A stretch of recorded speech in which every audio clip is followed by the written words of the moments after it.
పావన జస్తుతి పాత్ర పావన చరిత్ర రవి సోమవర నేత్ర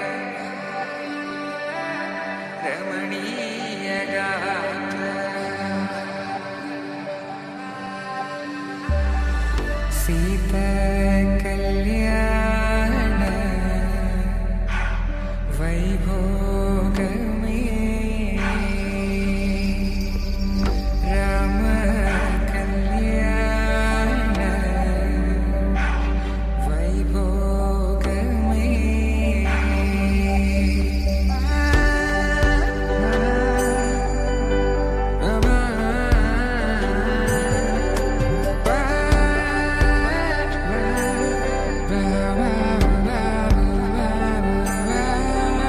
దూరం తరుగుతుంటే గారం పెరుగుతుంటే వనికే చేతులకు గాసుల చప్పుడు చప్పున ఆపుకొని గడేయగ మరిచిన తలుపే వెయ్యండని సైగడు తెలిపే క్షణాలిక కరిగిపోవా పవన జస్తుతి పాత్ర సీతా కళ్యాణ వైభోగమే రామ కళ్యాణ వైభోగమే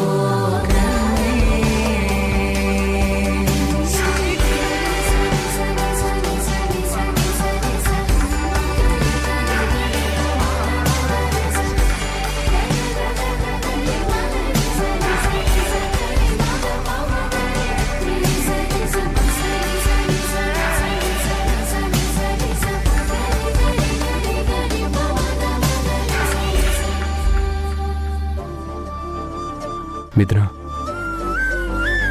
నువ్వు ఈ చీరలో ఎలా ఉన్నావో తెలుసా?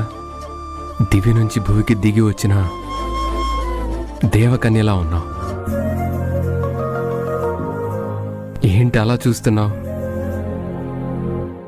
ఏదో సినిమా డైలాగ్ చెప్తున్నాడు అనుకుంటున్నావా? కాదు, ఇది నిజం. కవి బహుశా నీలాంటి అమ్మాయిని చూసే ఈ వాక్యాన్ని రాశాడేమో. మిథున, నేను అదృష్టం అనే పదాన్ని నమ్మేవాణ్ణి కాదు. కానీ ఇప్పుడు నువ్వు నా జీవితంలోకి వచ్చిన తరువాత, నా భార్య అయిన తరువాత, నా అంత అదృష్టవంతుడు ఎవరూ లేరని నమ్ముతున్నాను.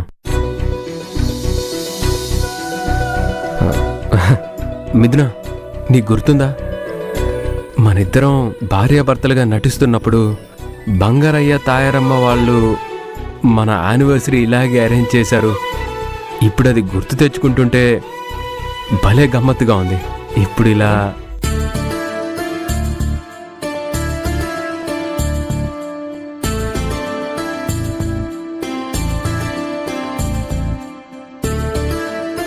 నిత్యం గిల్లి కజ్జాలు పెట్టుకునే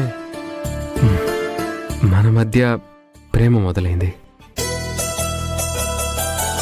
భార్యాభర్తలుగా నటించిన మనం ఇప్పుడు నిజమైన భార్యాభర్తలం అయ్యాం.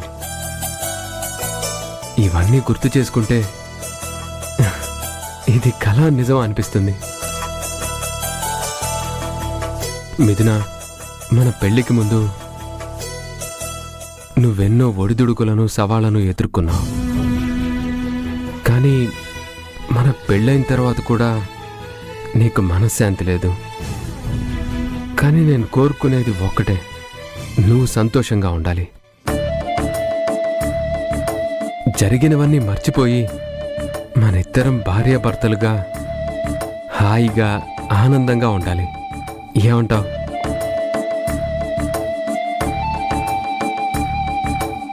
ఏంటి మిథున, ఇంత చెప్పిన తర్వాత కూడా నువ్వింకా డల్గానే ఉన్నావు.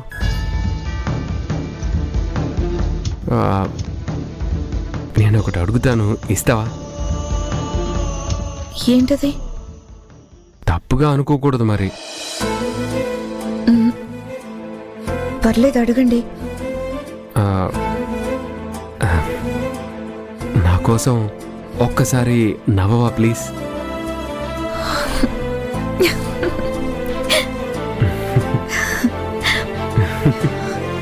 ఇదే మిథున, ఇదే నేను కోరుకున్నది. మిథున, ఈరోజు మన ఫస్ట్ నైట్. మన ఇద్దరి జీవితంలో మర్చిపోలేని రోజు. ఈ రోజుని మనం ఒక మధుర జ్ఞాపకంగా మలుచుకోవాలి, సరేనా? అలాగే.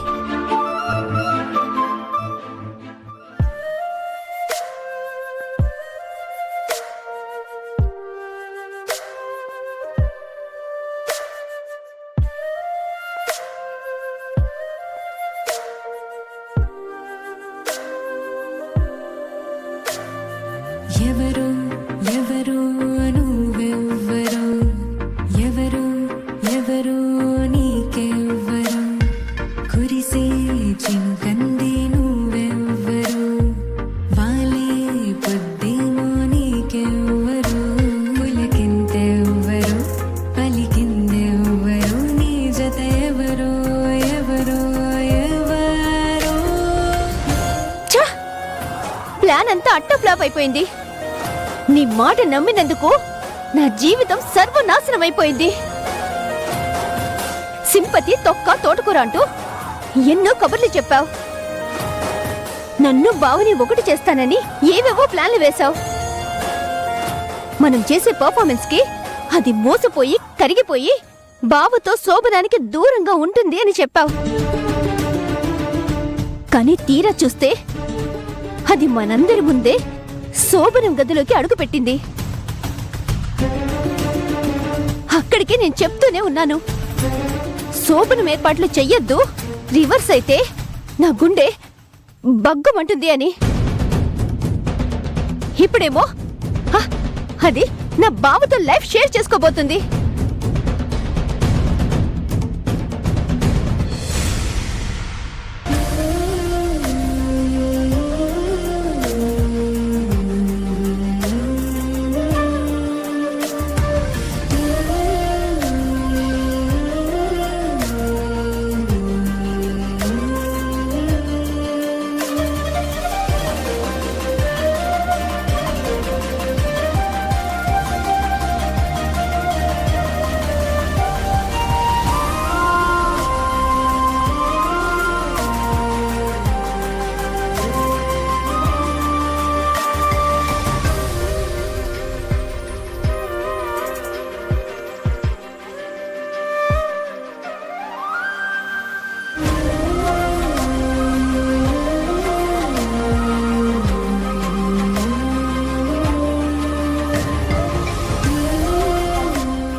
నో, వీల్లేదు.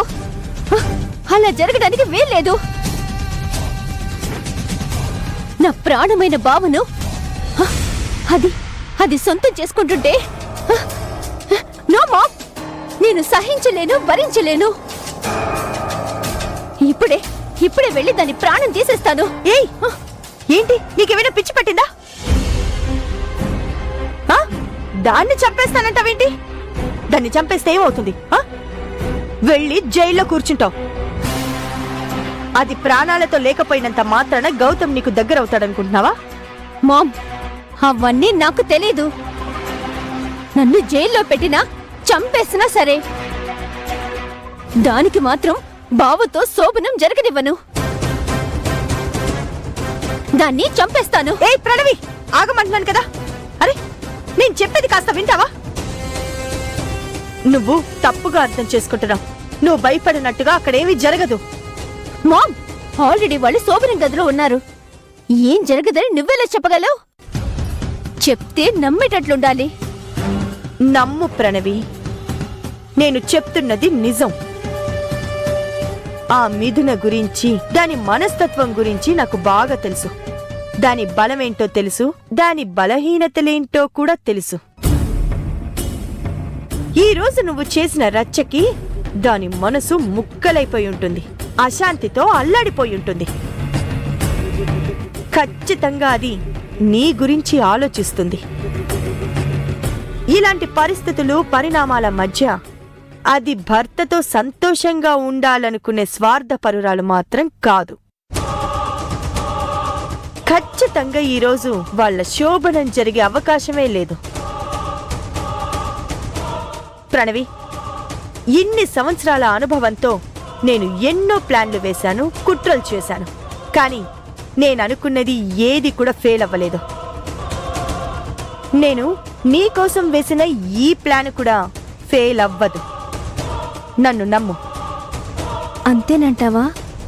100% ష్యూర్. సరే మామ్, నీ మాట వింటాను. కానీ రేపు పొద్దున్న దానికి బావకి శోభనం జరిగిందని తెలిస్తే మాత్రం ఈ ప్రణవి సృష్టించే ప్రళయాన్ని ఎవ్వరూ ఆపలేరు. నా భార్య నుండి ఆ మిథునని ఎవ్వరూ రక్షించలేరు.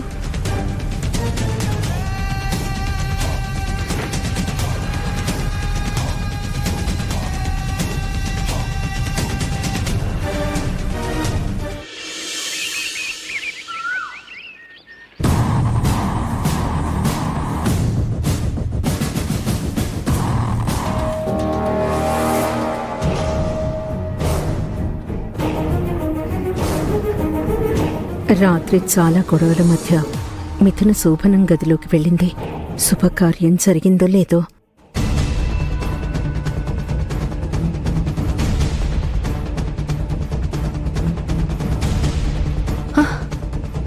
మామ్, రాత్రి ఏం జరుగుండదు కదా? నాకెందుకో టెన్షన్గా ఉంది మామ్. అమ్మ ప్రణవి, నువ్వేమీ టెన్షన్ పడకు. మన ప్లాన్ సక్సెస్ అవుతుంది. చూస్తాను.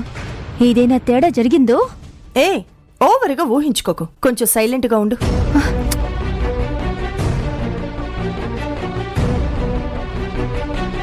అత్తయ్య గారు, కాఫీ తీసుకోండి.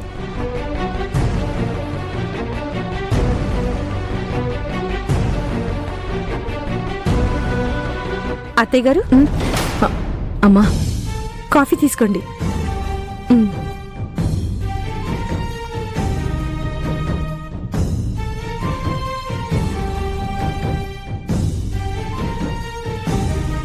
ఏంటత్తయ్యా, ఏదో టెన్షన్లో ఉన్నట్టున్నారు? ఓ, అర్థమయ్యింది. అన్నయ్య వదిన శోభనం గురించి టెన్షన్ పడుతున్నారు కదా. మీరేం కంగారు పడకండి.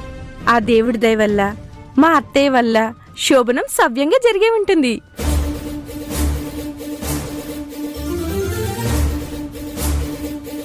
మామ్, నీ కోడలికి మెదడు మోకాల్లో ఉందా? నోటికేదొస్తే అది మాట్లాడుతుంది. అది అన్నట్టే గనక జరిగితే మిథున తర్వాత నా చేతిలో చచ్చేది ఇదే.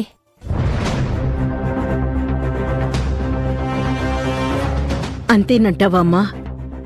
నీ నోటి చలవ్ వల్ల, ఆ దేవుడి దయ వల్ల నువ్వన్నట్టే జరిగితే చాలా సంతోషమమ్మా. అత్తయ్య గారు, మంచి వాళ్ళకి ఎప్పుడు మంచి జరుగుతుందని ఇంద్రాణి అత్తయ్య గారు ఎప్పుడు చెప్తూనే ఉంటారు.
వదిన, రాత్రి మా గౌతమ్ అన్నయ్య నిన్ను బానే చూసుకున్నారు కదా?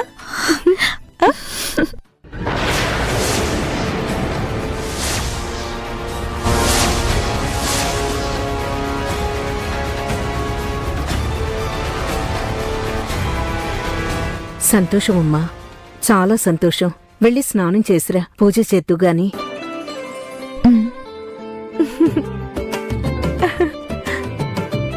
అత్తయ్య గారు, నేను వెళ్ళి అందరికి టిఫిన్స్ రెడీ చేస్తాను.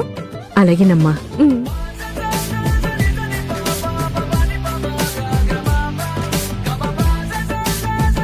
నో, అలా జరగడానికి వీల్లేదు. నేను చెప్పానా ఇలా జరుగుతుందని? నువ్వేమో ఆ ఛాన్స్ లేదు అని నన్ను ఆపావు.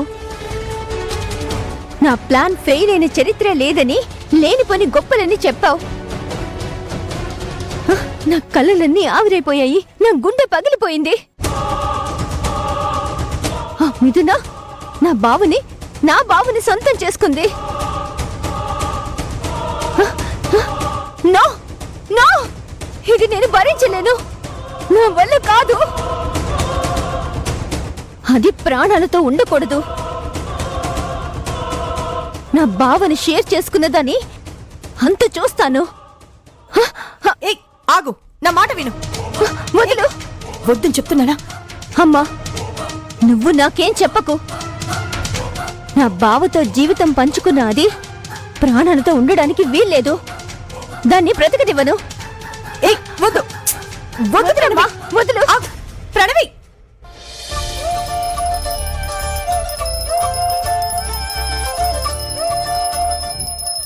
ప్రణవి, వదులమ్మా. ప్రణవి, నా మాట విను. ప్రణవి, ఆగమ్మా. ప్రణవి, వద్దు అమ్మా, నన్ను వదులు. వదులమ్మా. ప్రణవి, ఇప్పుడు కాదు, నువ్వు పదం.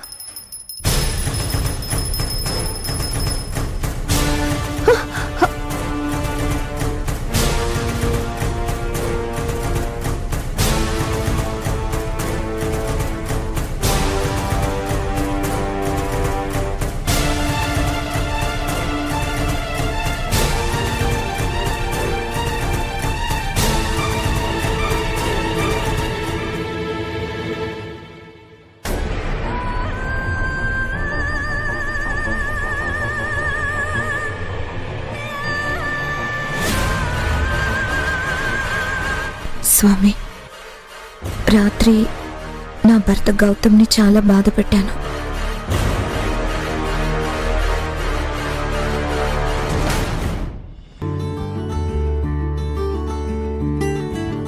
అప్పుడే నిద్దురలేచిన పువ్వులు మప్పులిరుస్తుంటే, పుప్పొడి మీదకు తేనెటీగలు వాలిపోతున్నవి. కొమ్మలు విసిరే పిల్లగాలిన ఒళ్ళంతా నిండింది. రెక్కలు విప్పిన సీతాకోకలు నేనే మారెనులే. ప్రకృతి ఒడిలో ఊయలలోగా రమ్మని నన్నే పిలిచింది. కడలిని నేనని కలగన్నానని నాడే తెలిసి, ఏమవుతానని ఆకాశం గొడుగై నీడను ఇస్తుంది. వద్దు గౌతమ్,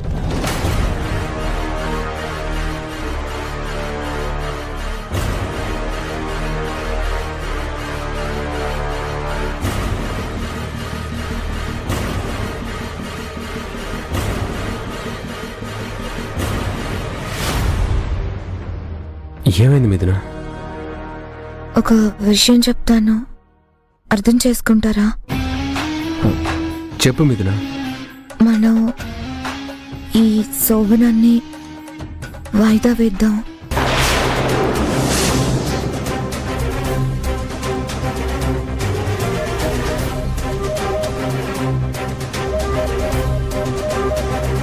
ఎందుకు మిథున?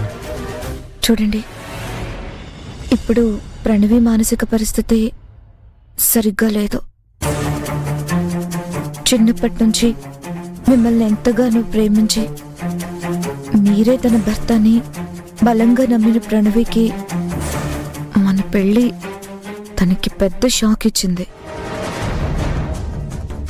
అందుకే తనలా డిప్రెషన్లోకి వెళ్ళిపోయింది. ఇప్పుడు తను ఎలా ప్రవర్తిస్తుందో మీరే చూశారు కదా. ఇటువంటి పరిస్థితుల్లో మనకి శోభనం జరిగి నా మనసు ఒప్పుకోవడం లేదు. ప్రణవీని అలా చూస్తూ నేను సంతోషంగా ఉండడం కరెక్ట్ కాదండి. అంటే ప్రణవి కోసం మన సంతోషాలకి దూరం అవుదాం అంటావా? నేను అలా అనడం లేదండి. కొన్ని రోజులు వాయిదా వేద్దామని మాత్రమే అంటున్నాను. ఎన్ని రోజులు?